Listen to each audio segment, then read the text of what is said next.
here. We urgently need your help.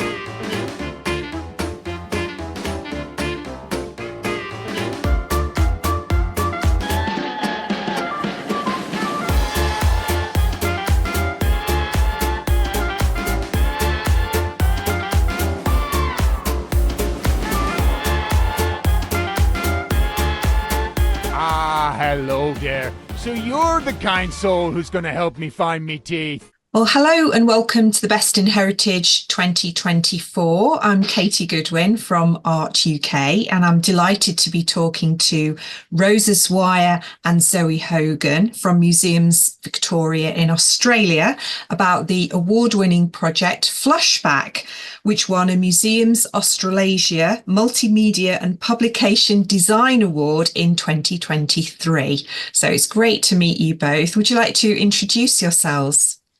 Sure, I'll go first. I am Zoe Hogan and I am Digital Innovation Product Manager at Museums Victoria. So my job sort of entails investigating new ways to engage museum visitors both within and beyond the walls of the museum. So I support digital programs and work across our three museums, Victoria Museums, and also our World Heritage site. So Museums Victoria, it is the biggest sort of public museum organisation in Australia, but also in the Southern Hemisphere. And it's actually our 170th birthday anniversary this year. So it's comprised of, as I've said, three museum buildings, which are right across various spaces in Melbourne, and also a World Heritage site. Today, we're talking about a program called Flushback, which is based at ScienceWorks, which is in Melbourne's west suburbs. So I'm Rosa Swire. I work at ScienceWorks. I'm an education programs producer. So I kind of develop and deliver the programs that we run on site here. So that's, science shows, workshops, events, teacher professional learning, everything to do with school groups kind of coming into ScienceWorks. And ScienceWorks is, it's the science museum in Melbourne, in Australia. And it's very focused on hands-on and kind of creative, playful ways to engage people with science. So a lot of interactive science learning and kind of STEM experiences are our focus. And we are also located on the site of the Spotswood pumping station, which you can actually kind of see in the background. It's sort of that building. It's dark, but it's there somewhere. Something there. So that's the Spotswood pumping station.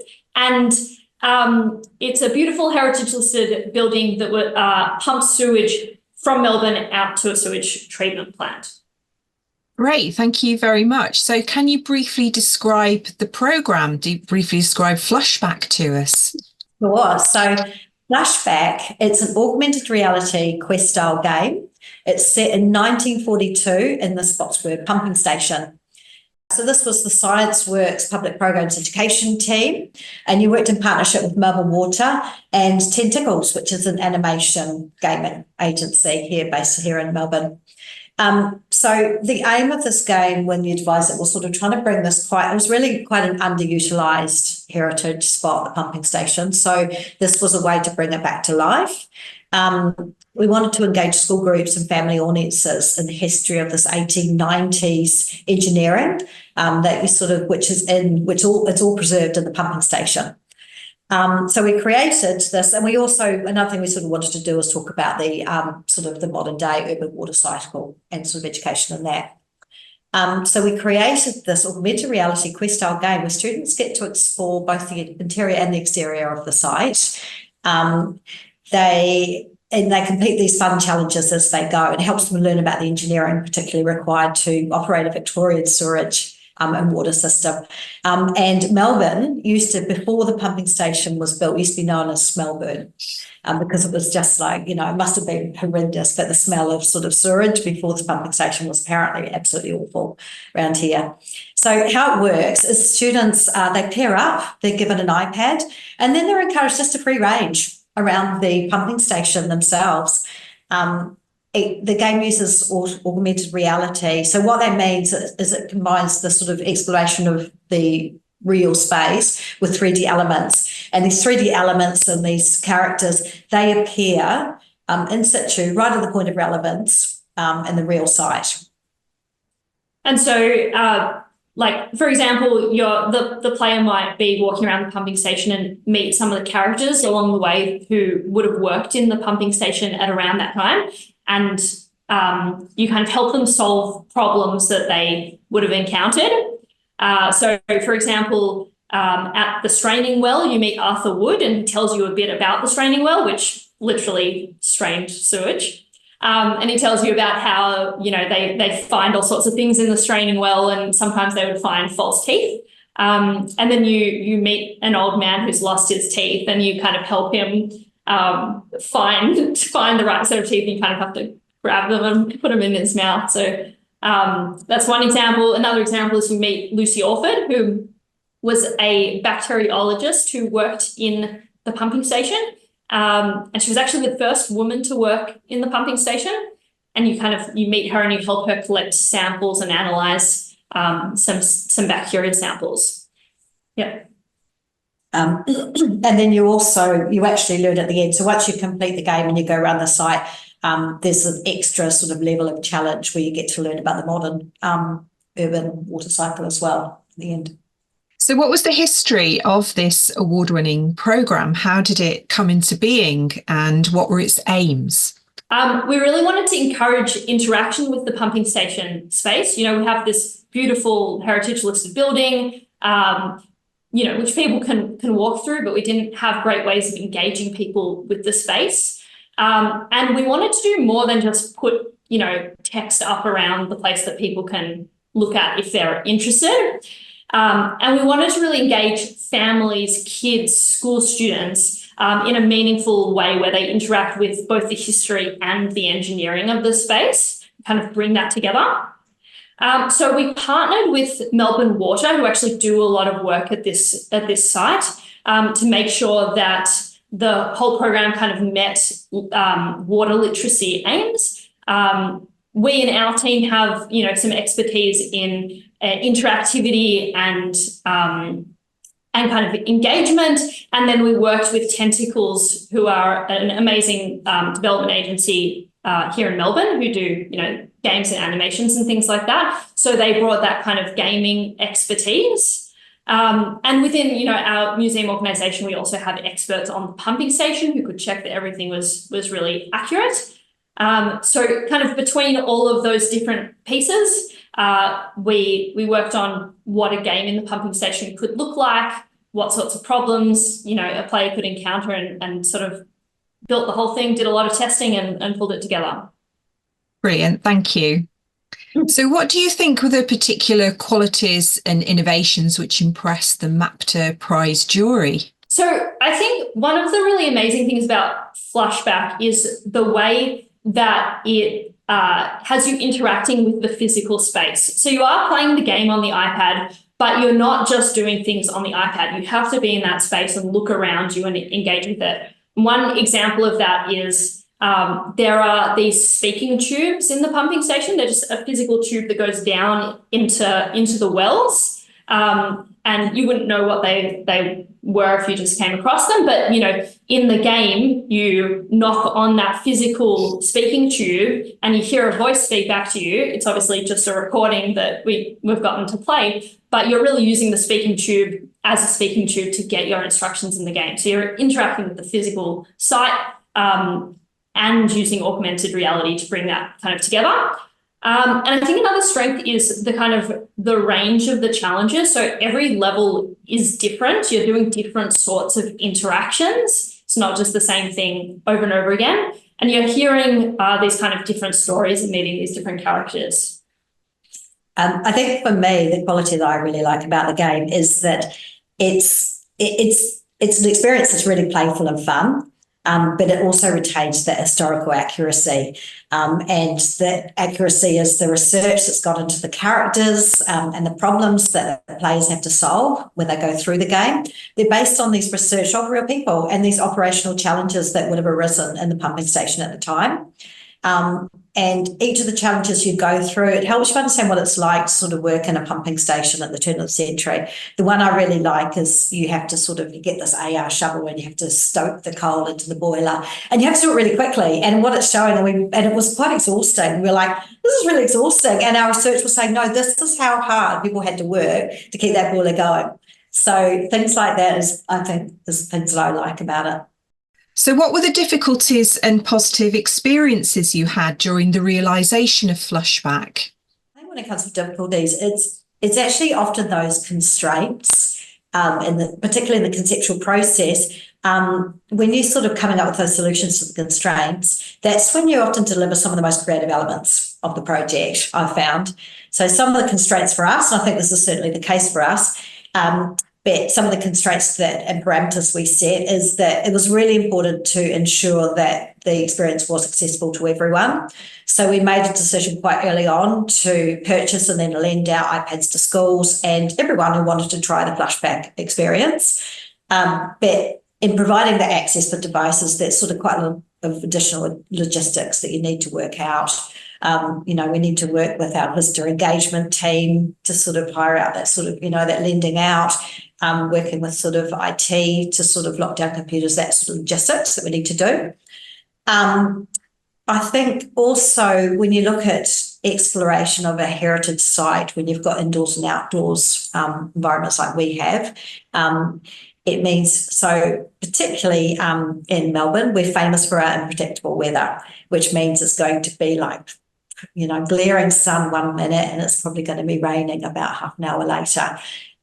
So that was definitely a challenge. When you want to sort of have a sort of screen, you want people to be able to use it outdoors as well as indoors. And we got around that. We're trying wherever possible to sort of in the outdoors to have cover in the areas that we're going to be using the screens.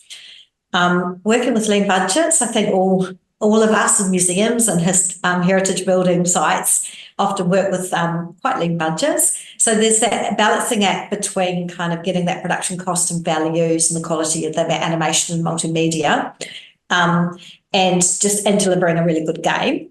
I think in our case, it's visitors were sort of, they really enjoy, they're quite challenged and they're playing along, and it means that they focus more on the game mechanics, and they either don't notice or they're a bit more forgiving about some of the areas of sort of animation where we did have to cut corners a little bit.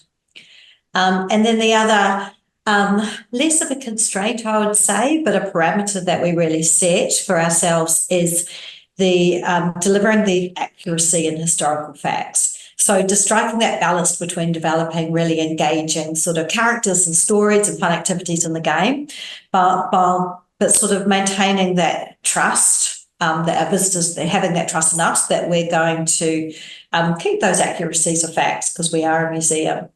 I think we struck a fairly good balance in terms of education and telling people about the heritage elements of the building, the engineering, but also making it sort of fun and playable. Fantastic. And has participating in this AR experience given students a better understanding of water literacy? So we worked with Melbourne Water, as I mentioned before, to make sure that the game was kind of meeting the sort of water literacy aims, and also the Victorian curriculum, for schools. And so thinking about things like how is water used, where does water go when you flush your toilet, how is it treated, how is it recycled, and sort of talking about the importance of that. Water is a vital resource, especially, here in Australia. So one of the ways that we did that was we integrated a specific level that talks about the urban water cycle. So most of the game, you kind of are learning about the historical uses of the pumping station, and then we really bring that into the modern day, saying, what's the urban water cycle like now? What happens to your water? What are the different ways that we treat it and use it? And we have also done testing with students to sort of check whether they are, learning those things that we've set out to kind of teach. We found that they work. So, yeah. And when you talk about the water, where it goes, you're literally talking about the water we flush down the toilet, aren't you? Yeah. Hence that the game's called Flushback. Yeah, it's a great name that you came up with for the experience. Really, really great. And what feedback have you received from visitors who've taken part in this interactive experience? Are you evaluating their responses to see how the programme could be developed or improved over time? Yeah, so we've done a lot of testing and gotten a lot of feedback. In general, people love the experience. They love the interactivity and the engagement. So that's been really great. But we've worked a lot of testing into the process. So we've done testing, ourselves and with the development agency and our teams. We've also, when we were still developing it, got schools in to test. And on the basis of that feedback and also just observing how they were using it, we did make a lot of changes throughout the process. We also worked into our plan in developing the program that we would launch and then do a kind of review on that sort of beta version after 6 months. So that was in the plan from the beginning, which was really, really good because once we did launch and people were just using the app, you learn a lot about how people use it. And we got more feedback through that, which we've now implemented. And the app is now pretty intuitive to use. I think people know how to play it when they get the iPad, they can work through it. And it's running really smoothly.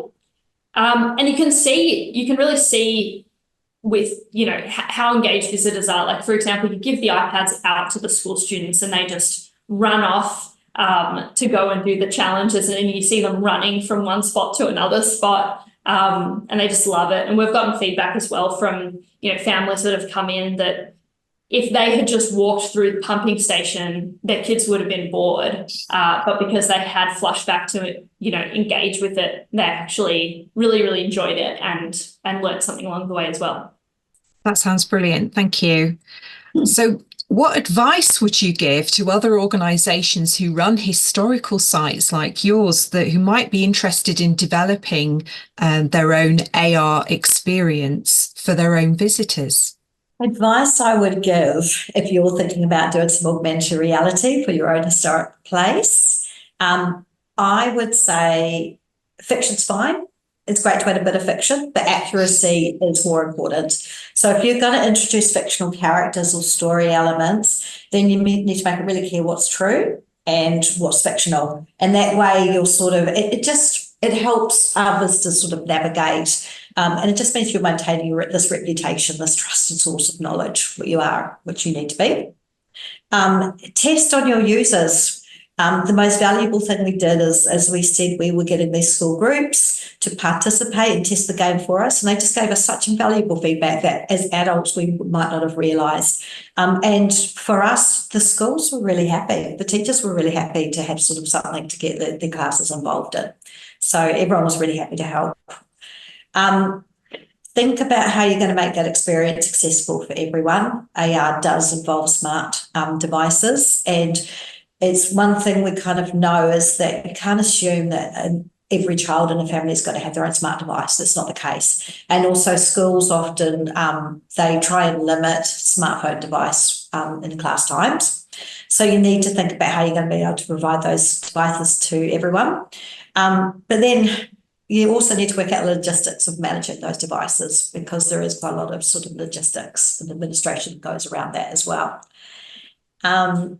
When you're doing production timelines, you need to realise that AR and also gaming, it does take longer to test. There's more user testing, but there's also more bug testing, and there are going to be more bugs that come up to fix. So that's just natural when you work with AR and gamification products. But you need to allow more time. You need to allow, I'd sort of say, about a third of the time for your testing, your user testing and your bug fixing of these things. But it's really worth it. It's a really great way to bring heritage buildings to life. And not just for younger audiences, it's really good for older audiences as well. It helps us sort of visualise what life might have been like in the past. That's fantastic advice. Thank you very much.